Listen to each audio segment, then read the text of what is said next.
I'm getting ready to head up to the city. Still get the UP 1983 if it's still up there.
land should be moved to reservations. So he put together a treaty in 1855, which was a pretty nice treaty actually. It gave the Nez Perce 7.7 million acres to roam as their own, including the Wallowas and their sacred homeland. The only problem with that treaty was, before the ink was dry, the white man had discovered gold on the reservation, and they'd done violence to the Indians, abused them, killed them, and gone for the gold, and then had the chutzpah to go to the territorial governor and say, we got to rewrite this treaty. We gave away too much.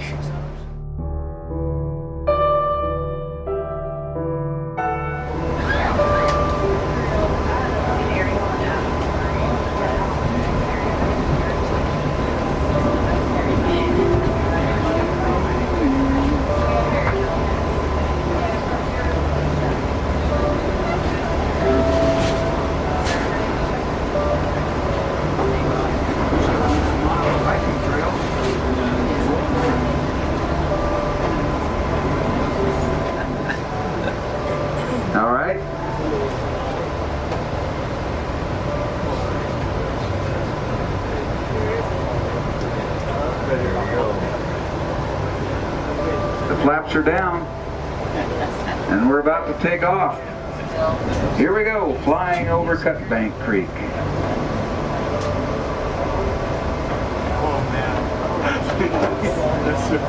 Now remember, folks, this bridge was actually built more than 100 years ago. Amtrak likes you to know that they're always concerned about passenger safety, and they check this bridge for structural integrity twice every day. They'd like to thank you all for being part of today's second test.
Way up high. So just as we go into this next snow shed coming up, you get like a second to get that photo at the bottom.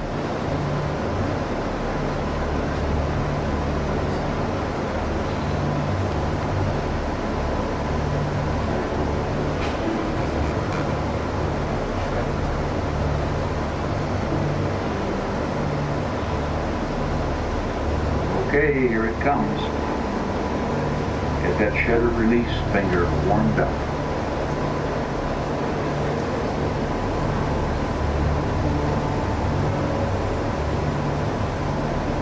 And right there is the silver stairs. And it's a good thing we're coming through on May 31st, because I can guarantee you by June 30th there won't be any water there at all.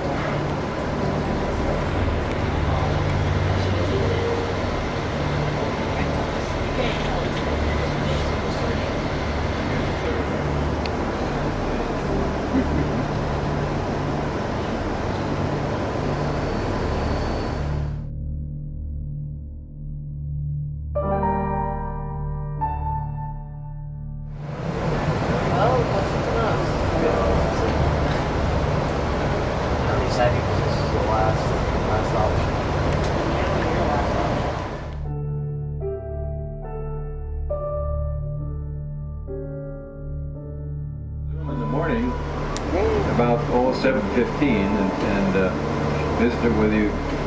We won't be visible because we won't be using this microphone system. We'll be down below using the train-wide system. But if you're want to listen to more, we have a lot to tell you about crossing the Cascades, Washington, West Coast, Puget Sound. So I hope you all have a restful night and good dinner. We'll see you tomorrow, or you'll hear from me tomorrow. This is West Coast.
Don't want to miss this ride, do we?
It got its start in the mid-1800s as an agricultural center and a logging town.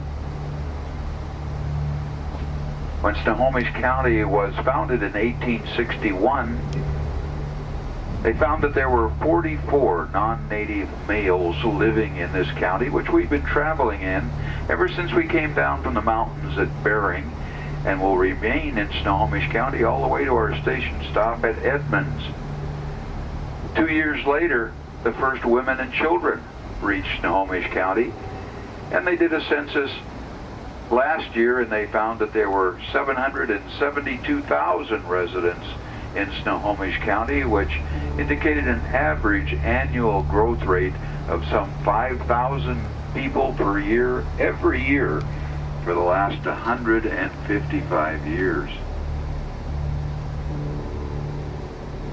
Now, one of the founders of Snohomish County, as well as the town of Snohomish here, was a gentleman by the name of E.C. Ferguson. People asked him why in heaven's name they needed to form another county in Washington Territory, and he said, well, I'll tell you, we had two alternatives.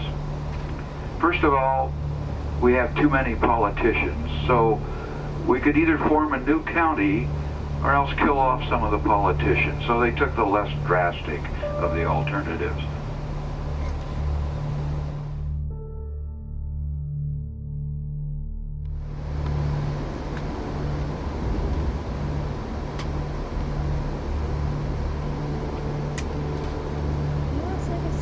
Up ahead of us on the right-hand side is a spot called Shipwreck Point.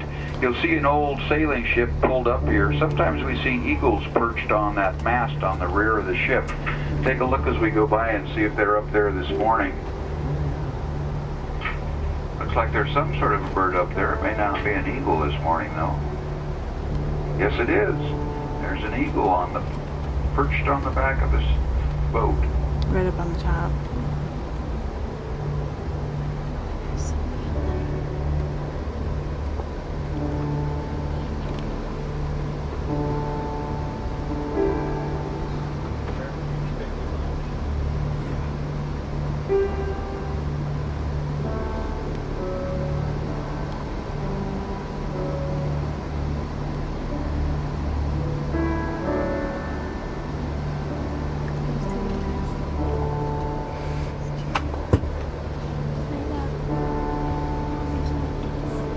There are strange things done in the midnight sun by the men who moil for gold. The Arctic trails have their secret tales that would make your blood run cold. Well, folks, in 1897, the United States was in the throes of an economic depression when up Admiralty Inlet out there to our right came steaming the SS Portland with 2 tons of gold on board, touching off one of the largest gold rushes in the history of the United States. Almost 100,000 would-be miners made their way 1,600 miles north to the Yukon in search of their fortune and their destiny. While you're in Seattle, we hope you'll have an opportunity to visit our home park, the Klondike Gold Rush National Historical Park. It's located only 2 blocks from King Street Station, 1 block straight out the door, and 1 block to your right. It tells the story of some of those miners who headed up to the Yukon in 1898. There's no admission charge. It's open 7 days a week from 10 to 5, and they'd love to see you. I hope you have the time to make it. If you're visiting Seattle, there are many, many things for you to do while you're visiting. Go down to Pike Place Market. You can spend a whole day in Pike Place Market looking around. Go out to the Space Needle and the Pacific Science Center. Take in the IMAX film about the National Park Service. Your National Park Service is 100 years old this year. You can also visit the Paul Allen's Experience Music Project out there and the Dale Chihuly Glass Museum. Take a ferry boat ride over to the Kitsap Peninsula and back. Any number of things to do here in the Puget Sound area. We hope you'll have a time to sample some of the way of life out here. It's going to be 75 degrees today in Seattle, partly cloudy. Won't need any umbrellas. So So if you're visiting, we hope you really enjoy yourselves. If you make the Puget Sound your home, welcome home. On behalf of the National Park Service Trails and Rails program, we hope you've enjoyed learning something about the towns and countryside of Western Washington on our way to the Emerald City this morning. And we wish you continued safe travels wherever they may take you. Thank you and good day.